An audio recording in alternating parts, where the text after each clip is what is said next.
Jai Jai Shankara, Hara Hara Shankara. Tomorrow is Adi Shankaracharya's Jayanti.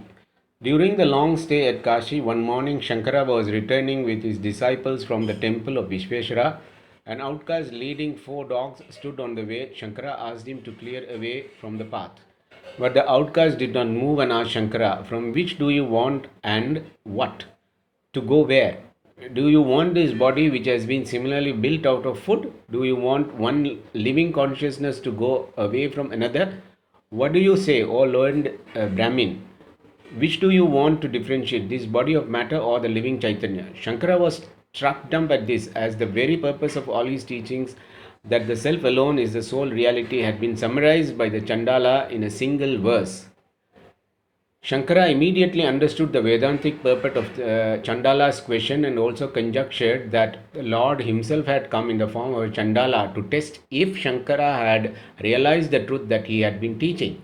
He then uttered in reply those immortal slokas which go by the name of Manisha Panchakam.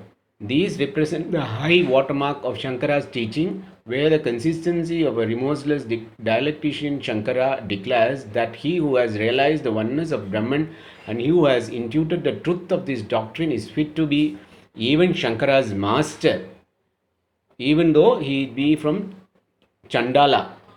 So that is what we see. Lord Shiva comes as Chandala with 4 dogs or 4 Vedas.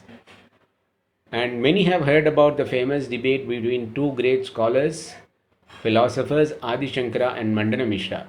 But do we know who was the judge? It was Ubaya Bharati, who was none other than the wife of Mandana Mishra. Can you think of any other ancient civilization where women were so educated and respected? Are we teaching about these in our schools to our children when the British are thinking they have come to teach us and civilize us?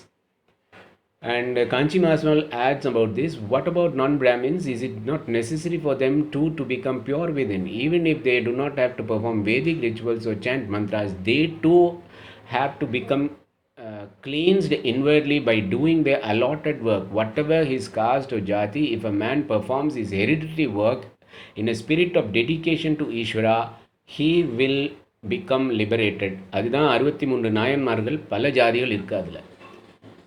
My duty is to impress upon you again and again that it is your responsibility to keep Vedic tradition alive. Whether or not you listen to me, whether or not I am capable of making you do what I want you to do, so long as there is strength in me, I will keep telling you tirelessly. This is your work, this is your dharma. It is for the sake of the Vedas that the Acharya established this math. காஞ்சி மகாஸ்வாமிகள் உடைய அருள்வாக்கா இதெல்லாம் சொல்லியிருக்கிறாங்க. ஜெய் ஜெய்